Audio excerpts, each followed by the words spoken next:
अस्सलाम वालेकुम रहमतुल्लाहि व बरकातहू। उम्मीद है सब दोस्त बुजुर्ग भाई खरीदना उन्होंने अल्लाह पाक दे हजूर दुआ है कि मालिक साहब ने अपने हिफ्ज़ व अमान च रखे। दोस्तों मेरे चैनल ते न्यू है तो चैनल ਨੂੰ ਸਬਸਕ੍ਰਾਈਬ ਕਰ ਦਿਓ, ਬੈਲ ਆਈਕਨ ਦਬਾ ਦਿਓ ਤਾਂ ਕਿ ਮੇਰੀ ਹਰ ਆਉਣ ਵਾਲੀ ਵੀਡੀਓ तमाम ही दोस्तों तक ਪਹੁੰਚਦੀ ਰਹੇ। ਦੋਸਤੋ ਇਹ ਜਿਹੜਾ ਮਸਲਾ ਵਾ ਹਰ ਨਏ ਸ਼ੌਕੀਨ ਦੇ ਨਾਲ ਹੁੰਦਾ ਵਾ। 14 ਅਗਸਤ ਤੇ तमाम ਅਹਿਲੇ ਪਾਕਿਸਤਾਨ ਨੂੰ ਬਹੁਤ ਬਹੁਤ ਮੁਬਾਰਕ ਹੋਵੇ।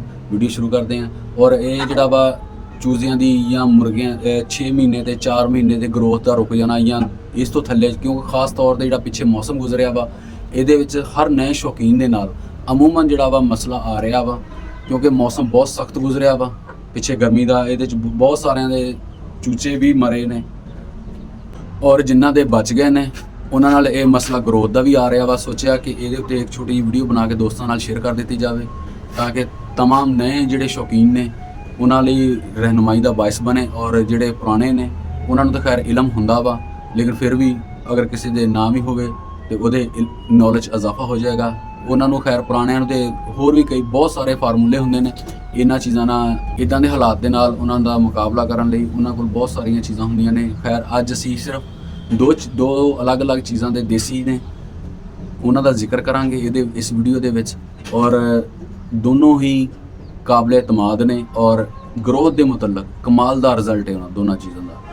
ਤੇ ਕਿਉਂਕਿ ਉਹਦੀ ਬੁਨਿਆਦੀ ਵਜ੍ਹਾ ਜਿਹੜੀ ਹੈ, ਅਸੀਂ ਸ਼ਹਿਰਦਾਰੀ ਦੇ ਵਿੱਚ ਤੰਗ ਜਗ੍ਹਾ 'ਚ ਰਹਿਣ ਵਾਲੇ ਹਾਂ, ਸ਼ੌਕ ਵੀ ਕਰਨਾ ਹੈ ਤੇ ਪੱਕੀ ਜਗ੍ਹਾ ਨੇ, ਪਰਿੰਦਿਆਂ ਨੂੰ ਖੁੱਲੀ ਤੁਰਨ ਫਿਰਨ ਲਈ ਰੂੜੀ ਮਿਲੇ, ਫਿਰ ਫੁੱਲਾਂ ਨੂੰ ਗੋਬਰ ਮਿਲੇ, ਡੇਰੇਦਾਰੀ ਹੋਵੇ, ਖੁੱਲੀ ਜਗ੍ਹਾ, ਇਸ ਤਰ੍ਹਾਂ ਦੇ ਉੱਤੇ ਨਾ ਚੂਜ਼ਿਆਂ ਦੀ ਜਿਹੜੀ ਗਰੋਥ ਆ ਉਹ ਬਹੁਤ ਅੱਛੀ ਹੁੰਦੀ ਹੈ। ਤੰਗ ਜਗ੍ਹਾ ਦੇ ਵਿੱਚ ਜਿਸ ਲਈ ਉਹ ਜਿੰਨਾ ਕੁ ਅਸੀਂ ਪਾਣਾ ਵਾ ਉਨਾ ਕੀ ਹੈ। ਇਹਦੇ ਵਿੱਚ ਫਿਰ ਕੁਛ ਸਾਡਾ ਵੀ ਆ ਜਾਂਦਾ ਵਾ ਕਿ ਅਸੀਂ ਅਗਰ ਸਟਾਰਟ ਬਾਜਰਾ ਕੀਤਾ ਤੇ ਅਸੀਂ ਬਾਜਰਾ ਹੀ ਰੱਖਣਾ ਵਾ, ਕਣਕ ਪਾਉਣ ਲੱਗ ਗਿਆ ਤੇ ਕਣਕ ਹੀ ਪਾਈ ਜਾ ਰਹੇ ਹਾਂ। ਜੇ ਮਿਕਸ ਦਾਣਾ ਵਾ ਤੇ ਮਿਕਸ ਹੀ ਸਾਨੂੰ ਵੀ ਚਾਹੀਦਾ, ਕੋਈ ਥੋੜ੍ਹਾ ਬਹੁਤਾ ਨਾ ਉਹਨਾਂ ਦਾ ਟੇਸਟ ਜ਼ਬਾਨ ਦਾ ਚੇਂਜ ਕਰਦੇ ਰਹਿਣਾ ਚਾਹੀਦਾ ਵਾ।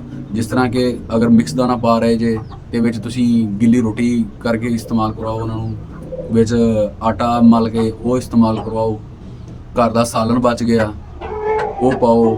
ਇਸ ਤਰ੍ਹਾਂ ਜਿਹੜਾ ਨਾ ਇਹ ਚੀਜ਼ਾਂ ਜਿਹੜੀਆਂ ਨੇ ਜਿਸ ਲਈ ਚੇਂਜ ਹੁੰਦੀਆਂ ਨੇ, ਚੂਜ਼ਿਆਂ ਦੀ ਕਮਾਲ ਦੀ ਗਰੋਥ ਬਣਦੀ ਹੈ ਇਹਨਾਂ ਦੇ ਵਿੱਚ।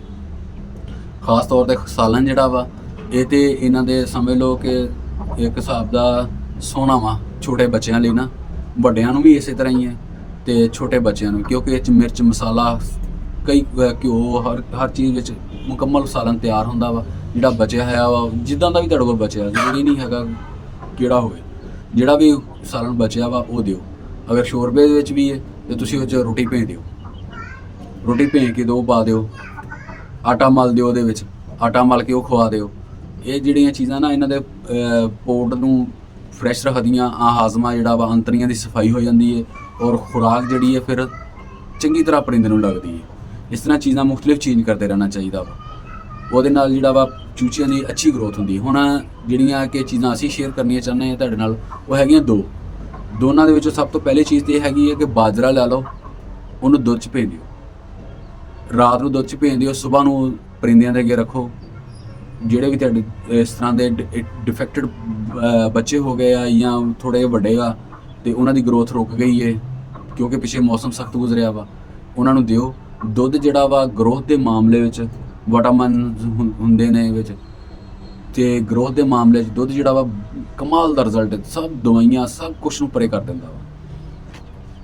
ਦੁੱਧ ਬਾਜਰੀ ਮਿਲ ਜਾਏ, ਮੌਸਮ ਅੱਗੇ ਠੰਡਾ ਆ ਰਿਹਾ ਵਾ, ਬਾਜਰੀ ਮਿਲ ਜਾਏ ਤੁਹਾਨੂੰ ਅਗਰ ਪਰਿੰਦਿਆਂ ਵਾਲੇ ਦਾਣੇ ਵਾਲੀ ਦੁਕਾਨਾਂ ਤੋਂ, ਉਹ ਵੀ ਜ਼ਬਰਦਸਤ ਆ। ਉਸ ਤੋਂ ਵੀ ਆਲਾ ਵਾ, ਥੋੜ੍ਹੀ ਗਰਮ ਹੁੰਦੀ ਹੈ ਬਾਜਰੇ ਨਾਲੋਂ ਲੇਕਿਨ ਬਹੁਤ ਜ਼ਬਰਦਸਤ ਆ।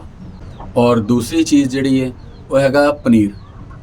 ਦਹੀਂ ਨੂੰ ਲੈ ਲਓ, ਕੋਈ ਵੀ ਪਤਲਾ ਰੇਸ਼ਮੀ ਸਿਲਕੀ ਤੁਹਾਡੇ ਕੋਲ ਕੱਪੜਾ ਵਾ, ਦਹੀਂ ਲੈ ਲਓ ਜਿੰਨਾ ਕੁ ਵੀ ਤੁਸੀਂ ਲੈਣਾ ਚਾਹੋ, 200 ਗ੍ਰਾਮ 300 ਗ੍ਰਾਮ 500 ਗ੍ਰਾਮ ਆਪਣੇ ਜਾਨਵਰਾਂ ਦੇ ਹਿਸਾਬ ਨਾਲ। ਰਾਤ ਨੂੰ ਟੰਗ ਦਿਓ, ਉਹਨੂੰ 12 ਤੋਂ 24 ਘੰਟੇ ਦੇ ਵਿੱਚ ਉਹਦਾ ਪਾਣੀ ਜਿਹੜਾ ਵਾ ਨਿਚੜ ਜਾਂਦਾ ਵਾ। 12 ਘੰਟੇ ਕਾਫੀ ਹੁੰਦੇ ਆ। ਉਸ ਤੋਂ ਬਾਅਦ ਅਗਰ ਥੋੜ੍ਹਾ ਜਿਹਾ ਨਰਮ ਹੋਵੇ, ਥੋੜ੍ਹਾ ਜਿਹਾ ਆਟਾ ਪਾ ਕੇ ਉਹਨੂੰ ਸਖਤ ਕਰਕੇ ਅਤੇ ਉਹਦੀਆਂ ਗੋਲੀਆਂ ਬਣਾ ਕੇ ਆਪਣੇ ਜਾਨਵਰਾਂ ਨੂੰ ਦਿਓ, ਖਾਣਗੇ ਅਤੇ ਮੈਂ ਕਹਿੰਦਾ ਸੋਹਣਾ ਦਹੀਂ ਦਾ ਪਨੀਰ ਜਿਹੜਾ ਕੱਢਿਆ ਹੋਇਆ ਵਾ। ਔਰ ਇਹ ਜਿਹੜੀ ਚੀਜ਼ ਆ, ਜਿਹੜਾ ਪਰਿੰਦੇ ਦੀ ਹੱਡੀ ਨਿਕਲ ਜਾਂਦੀ ਸੀਨੇ ਦੀ, ਗਰੋਥ ਨਹੀਂ ਹੁੰਦੀ, ਇਹ ਜਿਹੜਾ ਫਾਰਮੂਲਾ ਵਾ ਇਹ ਤਾਂ ਸਦੀਆਂ ਤੋਂ ਨਾ ਸ਼ਿਕਾਰੀ ਦੋਸਤ ਜਿਹੜੇ ਆ, ਸ਼ੌਕੀਨ ਦੋਸਤ ਜਿਹੜੇ ਖਿਲਾੜੀ ਨੇ ਪੁਰਾਣੇ, ਉਹ ਬਹੁਤ ਇਸ ਚੀਜ਼ ਨੂੰ ਆਲਾ ਸਮਝਦੇ ਨੇ। ਔਰ ਇਹ ਜਿਹੜੀ ਚੀਜ਼ ਹੈ ਇਹ ਮੇਰੀ ਖੁਦ ਵੀ ਅਜ਼ਮਾਈ ਹੋਈ ਆ। ਪਿੱਛੇ ਮੁਰਗਾ ਜਿਹੜਾ ਵਾ ਨਿਕਲਦਾ ਪਿਆ ਵਾ, ਸਾਹਮਣੇ ਆ ਰਿਹਾ ਵਾ, ਇਹਦੇ ਨਾਲ ਵੀ ਮਸਲਾ ਆ ਗਿਆ ਸੀਗਾ। ਔਰ ਇਹ ਮਾਸ਼ਾਅੱਲਾ ਦੇਖੋ ਹੁਣ ਇਹਦੀ ਗਰੋਥ ਕਿੰਨੀ ਹੈ, ਬਹੁਤ ਹੀ ਆਲਾ ਹੈ। ਔਰ ਇਹਦੀ ਥੋੜੀ ਜਿਹੀ ਕ੍ਰੇਜ਼ ਦਾ ਇਸ਼ੂ ਹੈ ਵਾ, ਉਹਦੇ ਤੇ ਕੰਮ ਚੱਲ ਰਿਹਾ ਵਾ, ਔਰ ਜਿਸ ਤਰ੍ਹਾਂ ਹੀ ਕਲੀਅਰ ਹੋਏਗਾ ਉਹ ਵੀ ਦੋਸਤਾਂ ਨਾਲ ਸ਼ੇਅਰ ਕਰਾਂਗਾ ਮੈਂ। ਬਹੁਤ ਹੀ ਜ਼ਬਰਦਸਤ ਰਿਜ਼ਲਟ ਇਸ ਜਾਨਵਰ ਦੇ ਉੱਤੇ ਮੈਨੂੰ ਮਿਲਿਆ। ਇਹ ਛੋਟਾ ਜਿਹਾ ਬੱਚਾ ਸੀਗਾ ਔਰ ਇਹਦੇ ਗਰੋਥ ਦਾ ਕਾਫੀ ਇਸ਼ੂ ਆ ਰਿਹਾ ਸੀ। ਹੁਣ ਮਾਸ਼ਾਅੱਲਾ ਜਿਹੜਾ ਵਾ ਇੱਕ ਤਕਰੀਬਨ 12 ਮਹੀਨਿਆਂ ਤੇ ਪਹੁੰਚ ਗਿਆ ਵਾ, ਦੁੱਕੇ ਵੀ ਕੱਢ ਰਿਹਾ ਵਾ, ਕੱਢ ਲਏ ਪਰ ਤੇ ਰਿਜ਼ਲਟ ਇਹਦਾ ਕਮਾਲਦਾਰ ਨਿਕਲਿਆ ਵਾ। weight ਵੀ ਇਹਨੇ ਬਣਾਇਆ ਆਪਣਾ। ਮੇਰਾ ਜਿਹੜਾ ਵਾ ਦੂਸਰਾ ਮੁਰਗਾ ਉਹ ਵੀ ਮੈਂ ਤੁਹਾਨੂੰ ਦੋਸਤਾਂ ਨੂੰ ਚੈੱਕ ਕਰਾਉਣਾ ਵਾ। ਇਹ ਪਿੱਛੇ ਉਹ ਖੜਾ ਵਾ, ਮੈਂ ਕਰੀਬ ਥੋੜਾ ਜਿਹਾ ਕਰਦਾ। ਇਹ ਸਹੀ ਹੈ, ਇਹ ਆ ਰਿਹਾ ਅੱਗੇ ਨੂੰ। ਇਹਦੇ ਨਾਲੋਂ ਵੀ ਇਹਨੇ weight ਜ਼ਿਆਦਾ ਕੱਢਿਆ ਵਾ ਮਾਸ਼ਾਅੱਲਾ। ਬਹੁਤ ਹੀ ਕਮਾਲ ਦਾ ਇਹ ਚੀਜ਼ਾਂ ਜਿਹੜੀਆਂ ਨਾ ਰਿਜ਼ਲਟ ਦਿੰਦੀਆਂ ਨੇ। ਇਸਤੇਮਾਲ ਕਰੋਗੇ ਔਰ ਇਨਸ਼ਾਅੱਲਾ ਅੱਛੇ ਅਲਫਾਜ਼ਾਂ ਨਾਲ ਯਾਦ ਕਰੋਗੇ। ਖਾਲਿਦ ਮਹਿਮੂਦ ਨੂੰ ਇਜਾਜ਼ਤ ਦਿਓ, ਮਿਲਦੇ ਹਾਂ ਕਿਸੇ ਨਈ ਵੀਡੀਓ ਵਿੱਚ ਨਏ ਟੌਪਿਕ ਤੇ। ਅੱਲਾ ਨੇ